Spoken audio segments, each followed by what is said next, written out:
Talk Business Arkansas is brought to you by the Arkansas Farm Bureau, the Arkansas State Chamber of Commerce and Associated Industries of Arkansas, the Electric Cooperatives of Arkansas, Noble Strategies, the Arkansas Healthcare Association, and Delta Trust and Bank.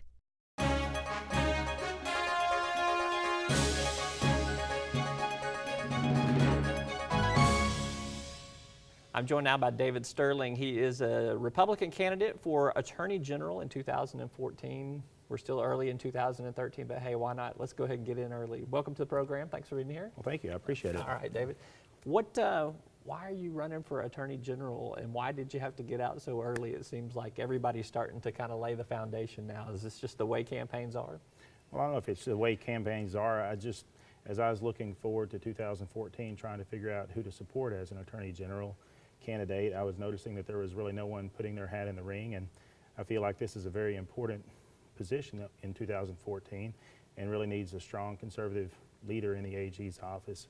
We just elected a majority Republican House and Senate for the first time in 138 years, and we're finally getting some good conservative bills out of committee and onto the floor for a vote, and passing a lot of good conservative laws, I think, now.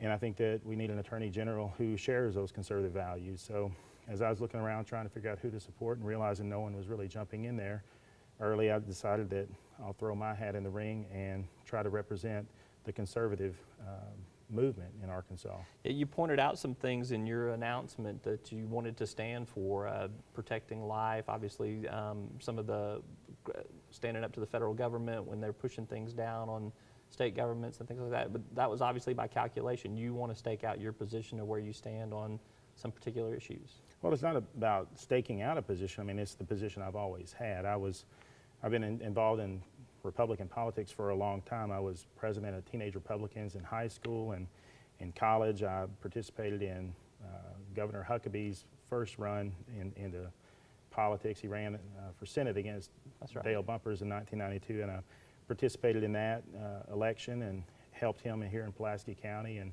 when he ran in a special election for Lieutenant Governor in '93, I participated in that, and both of his gubernatorial campaigns as well as a number of other Republican campaigns over the years. So, you know, I've been a conservative all my life, and and I've been pro-life all my life. And so, again, when I was looking at, seeing what's actually coming out of the legislature finally after 138 years of not even being able to get out of committee, I just thought it's time for someone to kind of speak up with that conservative voice and offer that conservative position in the position of Attorney General. I mean, some people would argue that you're to be a defender of the Constitution. The Constitution upholds Roe v. Wade, so as Attorney General you might be arguing a position against that. I mean, correct me if I'm wrong, but I mean, how do you kind of merge all that together?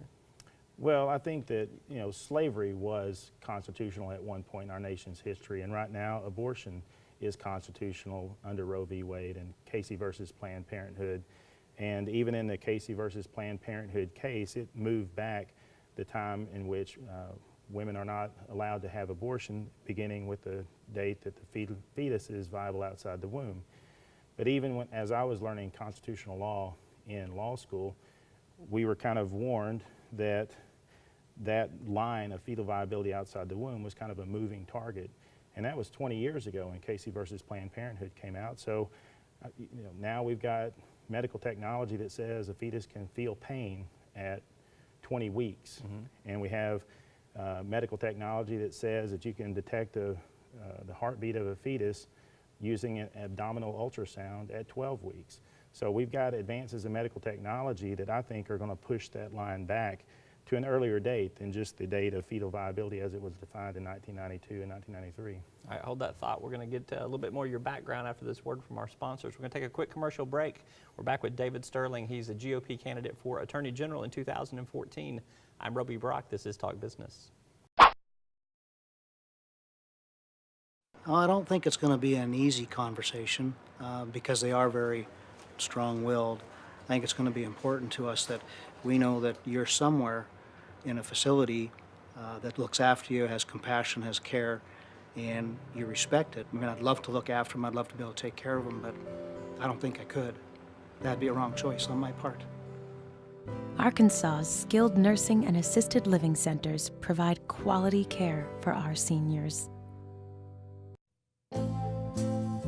Farm Bureau helps protect its members in more ways than you might think. They've always been the voice of agriculture in Arkansas, working on behalf of folks like me when nobody else would. And Farm Bureau stands for the values that Arkansas families care about. They've protected my right to farm and make a living, which helps everybody who likes food on the table. You know what they say, Arkansas counts on agriculture, and agriculture counts on Farm Bureau. The Arkansas State Chamber of Commerce and Associated Industries of Arkansas. The State Chamber AIA is the leading voice for business at the state capitol and serves as the primary business advocate on all issues affecting Arkansas employers. Our mission is to promote a pro-business, free enterprise agenda and prevent anti-business legislation, regulations, and rules. Now more than ever, business matters. Learn more at arkansasstatechamber.com. I was looking for a bank that could best protect my finances. It shared my passion for my business's potential. A bank that offered investment expertise, lending support, insurance guidance. A bank that delivered full financial support. That's how I found True Balance. True Balance. From my bank. From my bank.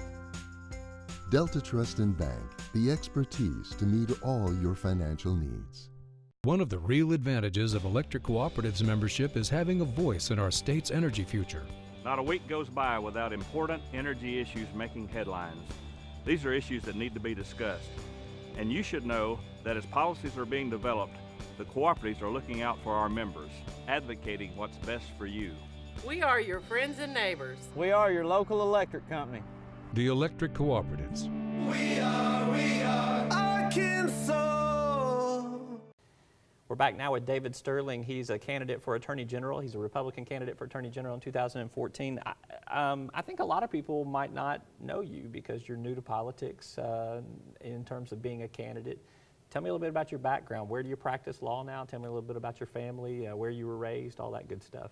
Sure. Well, I grew up in Texarkana. All my life went to public schools there in Texarkana. I was, like I said earlier, I was president of Teenage Republicans back in high school. Moved to Little Rock to attend UALR for my undergraduate, and later went on to get a master's in public administration and then my law degree, all from UALR. So I only have to write one check to the Alumni Association, so that was real easy. But I met my wife, Deanie, in college, and we got married 21 years ago. I think in 2 weeks we celebrated our 21st anniversary. And you better get that date down pat, buddy. I do. I never forget, though. Yeah.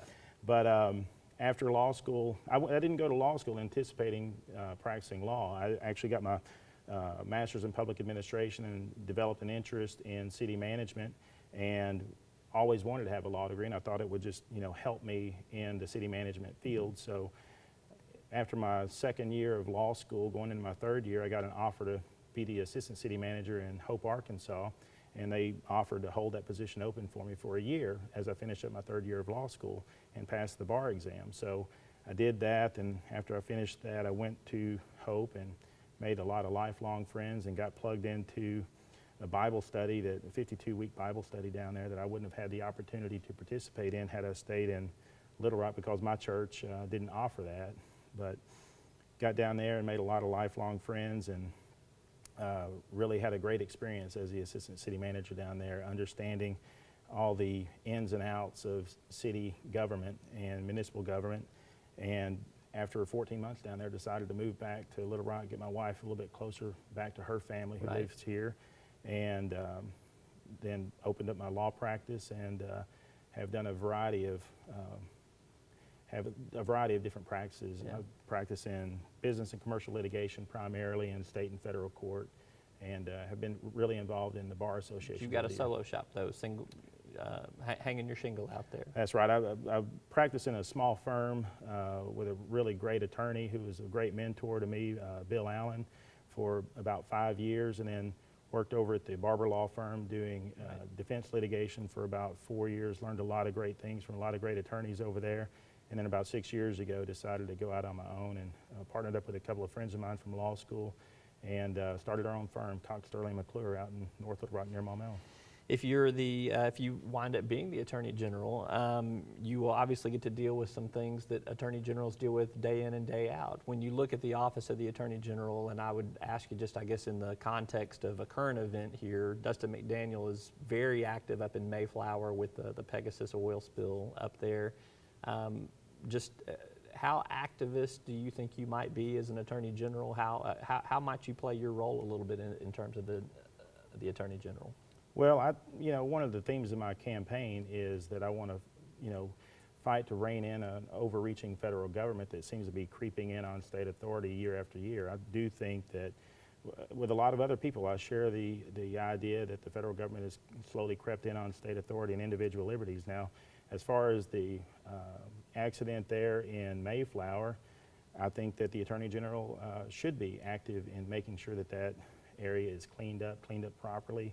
And, if something like that happens on my watch, of course, I would be certainly active in that. But more importantly, I think that over the years, as the federal government has crept in on state authority and individual liberties, I think that, people have kind of lost sight of that. Every time the federal government offers, a new benefit or a new program and offers these federal dollars, those federal dollars come with strings attached to them.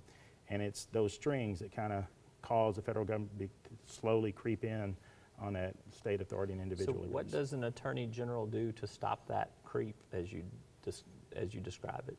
Well, I think it's being willing to step up and be bold and take on the federal government whenever it has done that.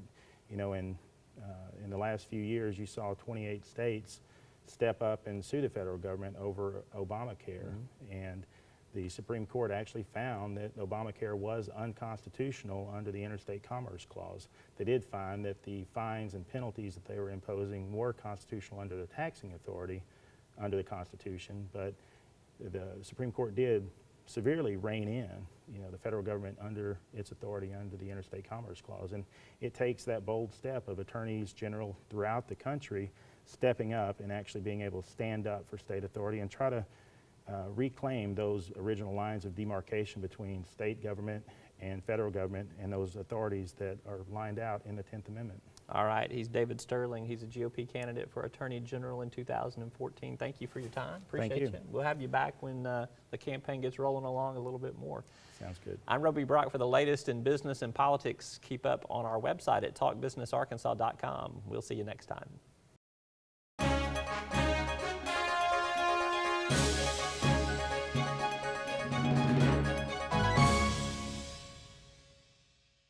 Talk Business Arkansas is brought to you by the Arkansas Farm Bureau, the Arkansas State Chamber of Commerce and Associated Industries of Arkansas, the Electric Cooperatives of Arkansas, Noble Strategies, the Arkansas Healthcare Association, and Delta Trust and Bank.